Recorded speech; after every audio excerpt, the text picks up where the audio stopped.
अरविन्देन मुखारविन्दं पदारविन्दे विनिवेशयन्तं भट्टस्य पत्रस्य पुटे शयानं बालमुकुन्दं शिरसा नमामि। अपने अपने गुरु गोविंद के चरण कमल में कोटि कोटि दंडवत प्रणाम। युधिष्ठिर आदि पांचों भाई को लेके भगवान भीष्म पितामह के पास कुरुक्षेत्र मैदान में गए हैं, जहां भीष्म पितामह कई दिन से सरसज्जा पर पड़े हुए हैं। युधिष्ठिर राजा बनने के बाद मोहग्रस्त हो गए। भगवान पूछे कि आप क्यों इतना छिन्न मानस हैं? तो युधिष्ठिर बोला कि प्रभु, जिनको हम मारे वो अपने थे, और सबसे दुखद बात तो ये है कि भीष्म पितामह जिनके गोद में हम बढ़े, जिनका मार्गदर्शन मिला हम सब पांचों भाई को, वो आज सरसज्जा में सोए हैं। तो ऐसे राज्य लेके क्या फ़ायदा है जिससे हम अपने को ही मार डाले हैं।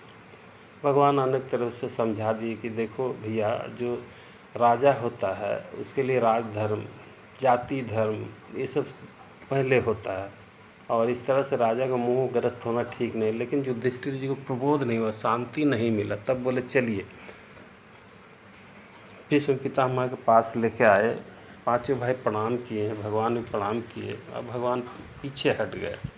तब भीष्म पितामह बोले, हे देवकी नंदन, आप पास आइए, दूर क्यों खड़े हैं? और आप ऐसे ही मेरे सामने खड़े रहिए मुस्कुराते हो, जब तक मैं शरीर को त्याग करके आप में नहीं मिल जाता। भगवान बोले, बाप रे, इनको तो इच्छा मृत्यु का वरदान, हो सके भी 10 साल नहीं जाना चाहे संसार से, कौन जाना चाहता है। खैर, बोले भीष्म पितामह, युधिष्ठिर को मोह हो गया, समझाइए इनको। ये कहते हैं कि हम अपना को मारे हैं और राजा बनने से फ़ायदा क्या। तब भीष्म पितामह कहते हैं, युधिष्ठिर सुनो, तुम्हारे भाला में, अर्जुन के गांडीव में, भीम के गदा में, नकुल सहदेव तलवार में इतनी शक्ति नहीं थी किसी को मार दे। अरे मारने जिलाने वाले सब ये है। अपना दूर दृष्टि से देखो, इनके सिवा एक पत्ता नहीं हिलता है। ये इतने दयालु है कि भक्त के मान रखने के लिए अपना प्राण को छोड़ देते हैं। हे युधिष्ठिर, ये मोह से निकलो।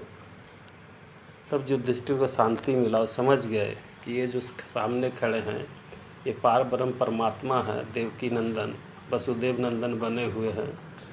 तब भीष्म पितामह हाथ जोड़ के बोलते हैं, आँख में पानी भरते हुए, प्रभु, आपसे कभी हम कुछ मांगे नहीं, हे दयालु, मेरी एक विनती सुनिए। भगवान बोले, क्या? बोले, मेरी एक बेटी है जो कंवारी, इससे विवाह कर ले।